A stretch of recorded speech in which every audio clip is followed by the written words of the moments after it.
Le fait du jour avec Éric Le Boucher. Bonsoir Éric. Bonsoir Emmanuel. Le fait du jour, c'est donc ce rapport sur le gaz de schiste qui évoque l'existence d'une technologie respectant l'environnement. Le rapport a été enterré par le gouvernement, disait le Figaro ce matin.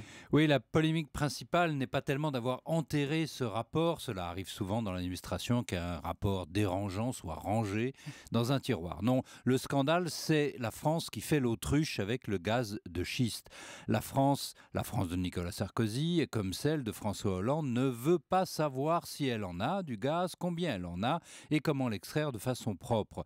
La technologie actuelle, la fracturation hydraulique, est c'est vrai très décriée parce qu'elle fracture la roche par de l'eau et que donc elle consomme beaucoup d'eau et pollue cette eau. La France, tout de même, ne refuse même les expérimentations pour mettre au point une technologie propre. Le rapport commandé par Arnaud Montebourg, alors ministre de l'Industrie et achevé début 2014, a été enterré par peur des écologistes sans autre forme de débat. Ségolène Royal continue, elle a à faire l'Autriche, elle a répondu que le rapport était dépassé, que les gaz de schiste ne sont plus d'actualité et qu'il faut se mettre aux renouvelables, circuler. Il n'y a rien à chercher. Alors que dit exactement ce rapport et quelle est cette mystérieuse technologie propre dont il Alors, parle? c'est un rapport officiel écrit par des hauts scientifiques de l'administration. Il en existe d'ailleurs que 7 exemplaires, on veut le cacher. Ce rapport, lui, ne cache rien des graves dégâts de l'exploration par la fracturation hydraulique, hein.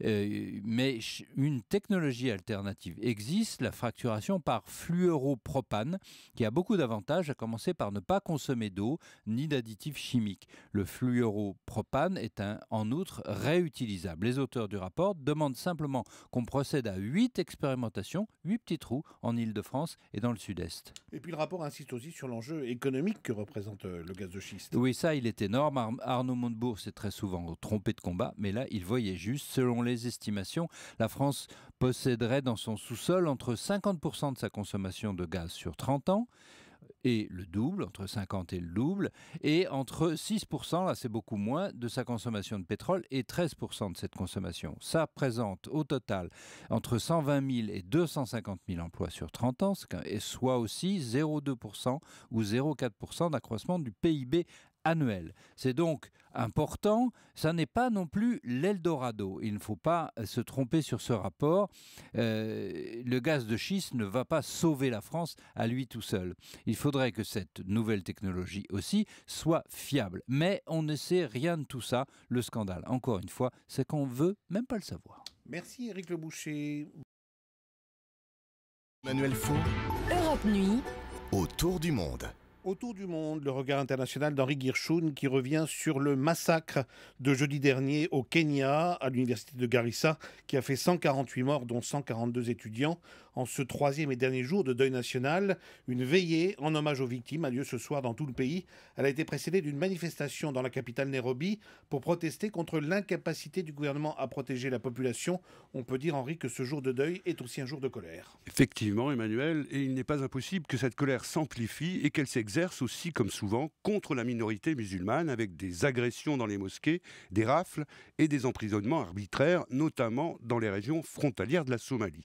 Mais pour l'instant, les critiques visent essentiellement les forces de sécurité, jugées incompétentes et ultra corrompues. Elles visent aussi le gouvernement, accusé de ne pas avoir pris au sérieux les nombreuses alertes des autorités locales, de ne pas avoir non plus tiré les enseignements des précédentes attaques, en adoptant des mesures de contre-terrorisme, sinon infaillibles, du moins plus efficaces, alors que la violence djihadiste a déjà fait plus de 400 morts en 2 ans. Le président Kenyatta a juré de répondre très sévèrement. Les autorités ont promis une prime de 200 000 € pour la capture du cerveau de l'opération, un ancien professeur d'une école coranique, lui-même kényan. Il y a eu des arrestations et l'armée a, comme d'habitude, lancé plusieurs raids aériens contre les Shebabs. Mais tout cela, si vous voulez, c'est un peu de la gesticulation. D'autant que ce gouvernement ne fait pas toujours dans la dentelle. La ministre des Affaires étrangères vient par exemple de comparer la lutte contre le terrorisme au rôle d'un gardien de but. Vous arrêtez sans ballon, dit-elle, et on ne se rappelle que de celui que vous avez laissé passer, une formule pour le moins pas très à droite. En effet. Que veulent les Chebabs, Henri, et pourquoi s'en prennent-ils au Kenya? Eh bien, ils ont longtemps contrôlé Mogadiscio et une bonne partie de la Somalie, mais depuis 2011, ils en ont été progressivement chassés par les troupes de l'Union africaine qui comptent 4000 soldats kenyans. Ils sont donc en perte de vitesse et veulent masquer ces revers par des attaques spectaculaires au retentissement mondial. Or, ils considèrent le Kenya, qui a 700 km de frontières mal surveillées avec la Somalie, comme le ventre mou de cette coalition africaine. Et là, ils visent des objectifs bien précis. En 2013, c'était l'attaque contre un grand centre commercial de Nairobi, près de 70 morts, qui visait le symbole de la réussite économique du Kenya. Aujourd'hui, c'est une université, le symbole de l'instruction, dans un pays où les parents se saignent pour l'éducation de leurs enfants et où il n'est pas rare que dans les zones déshéritées, des villages entiers se cotisent pour permettre à un enfant prometteur de poursuivre ses études. Les Chebabs veulent frapper là où ça fait le plus mal et ils y parviennent. Alors on sait qu'au cours de l'attaque, les assaillants ont fait un tri entre leurs otages chrétiens, ceux qu'ils ont assassinés, et les musulmans qu'ils ont laissés partir.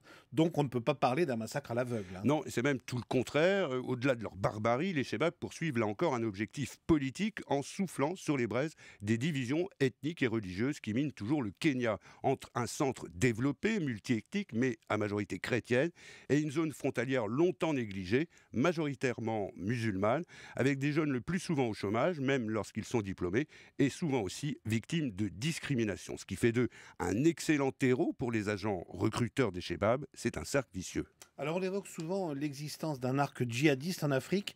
Henri, quels sont les liens des Chebabs avec les autres organisations islamistes? Eh bien, au moment de leur règne sur Mogadiscio, ils avaient fait allégeance à Al-Qaïda et entretenaient des liens avec d'autres, y compris Boko Haram au Nigeria. Depuis, c'est un peu plus flou. Certains auraient la tentation de se rapprocher du groupe État islamique, d'autres se perdent dans des rivalités entre chefs, et il y aurait aussi pas mal de tirages entre les militants locaux et des combattants étrangers. Ces divisions ont affaibli les Chebabs, mais sur un plan militaire, pas leur capacité de nuisance, et ils viennent, hélas, d'en faire encore la démonstration. Les lendemains de l'offensive des Chebabs contre l'université de Garissa au Kenya, c'était le regard international d'Henri Guirchoun. Merci Henri.